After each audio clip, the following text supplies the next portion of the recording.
Hello everyone, my name is Harsh Vaghela અને હું છું FSC.academyનો ઓનર કમ એજ્યુકેટર. તો હવે ઓનર ને એજ્યુકેટર હું જ છું. તમને સમજાવી દઉં કે FSC એકેડમીનો મતલબ શું.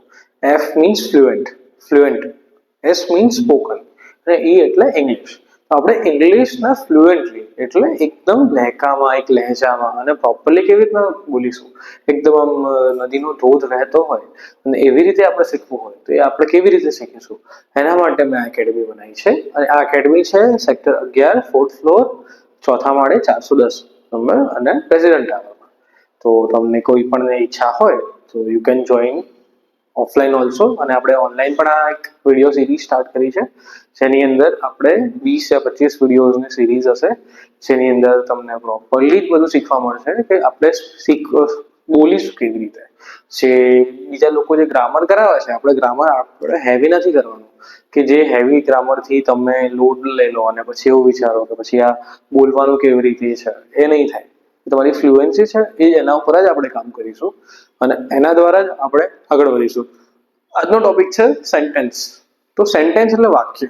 આપણે શરૂઆત કેવી હશે કે સેન્ટેન્સ છે, પછી સેન્ટેન્સ કેવી રીતના બનાવવાના, સબ્જેક્ટ કોને કહેવાય, વર્બ કોને કહેવાય અને ઓબ્જેક્ટ કોને કહેવાય. એના પછી આવશે ટેન્સ. ટેન્સ એટલે આપણે જે કહીએ કાળ.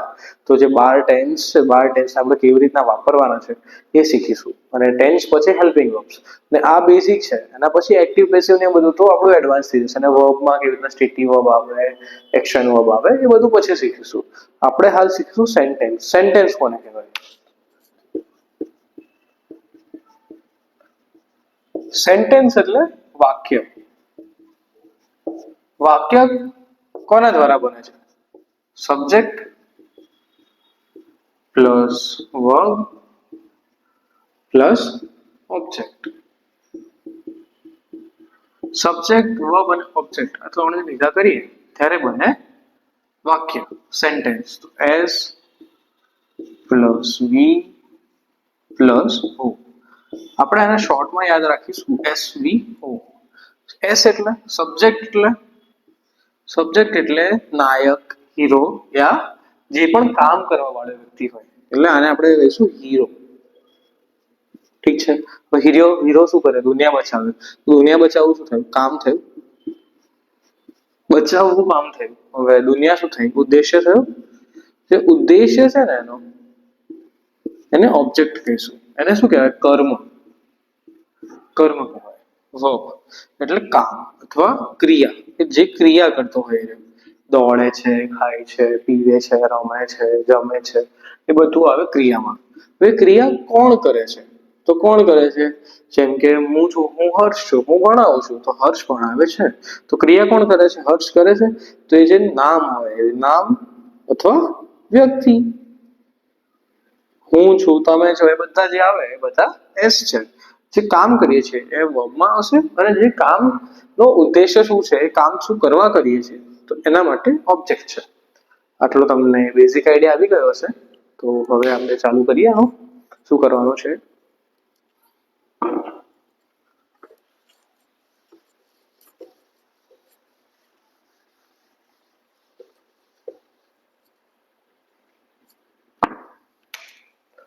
સેન્ટેન્સ એટલે વાક્ય કોને કહીશું?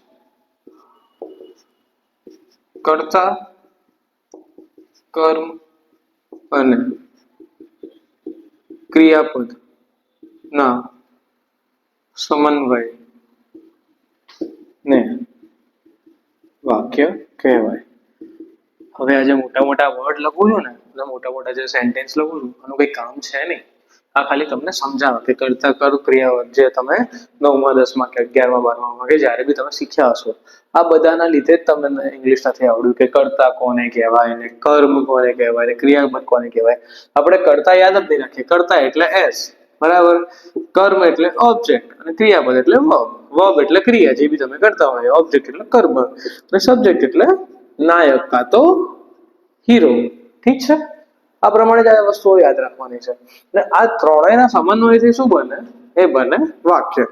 તો વાક્ય કેવી રીતના બને? સબ્જેક્ટ વગર વાક્ય બની શકે છે. સબ્જેક્ટ વગર વાક્ય બની શકે છે. બની શકે છે? તમે કહો મને, સબ્જેક્ટ વગર વાક્ય બની શકે? કે તે ખાય છે, જાય છે? હા, અમુક જગ્યાએ બની શકે. કયા પ્રશ્નો વાળા કે જવું છે, ખાવું છે, રમવું છે, આ બધા વાક્યો બની શકે. પણ વર્બ વગર બની શકે? વર્બ એટલે ક્રિયા વગર બની શકે? ક્રિયા વગર પણ બની શકે છે. પણ જો તમે એવી રીતના વિચારવા જશો તો મોસ્ટલી બહુ બધી જગ્યાએ ક્રિયા વગર વાક્ય નથી બનતા. તો આપણે એ જ શીખવાનું છે કે સબ્જેક્ટ, વર્બ અને ઓબ્જેક્ટ આ ત્રણથી બને ને એને આપણે શું કહીએ? સેન્ટેન્સ. અને ઓબ્જેક્ટ એટલે ઉદ્દેશ્ય. આ ત્રણ વસ્તુ મેં તમને એકદમ ક્લિયરલી સમજાવી છે. અને આજનો આ જે ટોપિક છે સેન્ટેન્સ આપણે અહીંયા જ પૂરો કરીએ છીએ. Thank you.